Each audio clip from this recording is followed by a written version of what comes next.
செவி சாய்க்காமல் விமான நிலையம் அமைப்பதில் மத்திய அரசுடன் இணைந்து தீவிரமாக செயல்பட்டு வருகிறது.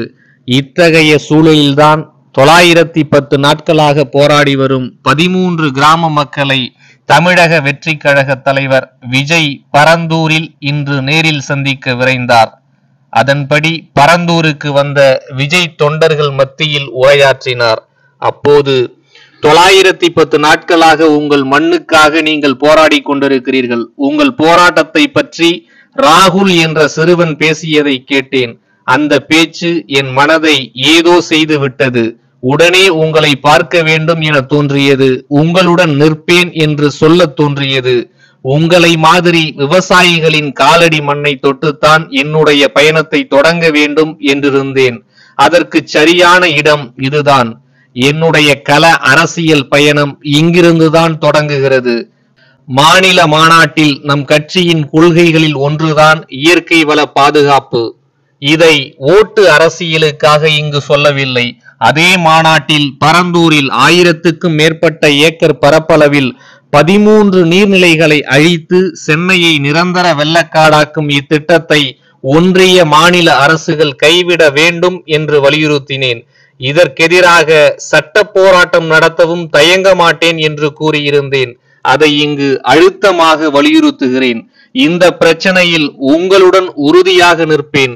ஒன்றிய அரசுக்கும் மாநில அரசுக்கும் நான் சொல்வது, நான் இங்கு வளர்ச்சிக்கு எதிரானவன் கிடையாது. ஏர்போர்ட் வேண்டாம் என்று சொல்லவில்லை. இந்த இடத்தில் வேண்டாம் என்றுதான் சொல்கிறேன். இதை நான் சொல்லவில்லை என்றால் இவன் வளர்ச்சிக்கு எதிரானவன் என்று கதை கட்ட ஆரம்பித்து விடுவார்கள். இங்கு விமான நிலையத்தை கொண்டு வர வேண்டும் என்று முடிவெடுப்பது எந்த அரசாக இருந்தாலும் அது மக்கள் விரோத அரசாகத்தான் இருக்க முடியும். அரிட்டாப்பட்டியில் எடுத்த அதே நிலைப்பாட்டை தானே பரந்தூர் பிரச்சனையிலும் தமிழக அரசு எடுத்திருக்க வேண்டும். ஏன் அதை செய்யவில்லை? ஏனென்றால் இங்கு விமான நிலையத்தையும் தாண்டி இந்த திட்டத்தில் அவர்களுக்கு ஏதோ லாபம் இருக்கிறது. நீங்கள் எதிர்க்கட்சியாக இருக்கும் போது 8 வழிச்சாலையை எதிர்த்தீர்கள். காட்டுப்பள்ளி துறைமுகத்தை எதிர்த்தீர்கள். அதையே தானே எங்கேயும் செய்ய வேண்டும். எதிர்க்கட்சியாக இருக்கும் போது விவசாயிகளுக்கு ஆதரவு, ஆளுங்கட்சியாக இருக்கும் போது விவசாயிகளுக்கு எதிர்ப்பா? நீங்கள் தான் நாடகமாடுவதில் கில்லாடியாச்சே. ஆனால் இனியும் மக்கள் உங்கள் நாடகத்தை பார்த்து கொண்டு சும்மா இருக்க மாட்டார்கள். விமான நிலையத்துக்கு ஆய்வு செய்த இடத்தை மறு ஆய்வு செய்ய வேண்டும் என ஒன்றிய அரசையும் மாநில அரசையும் கேட்டுக்கொள்கிறேன்.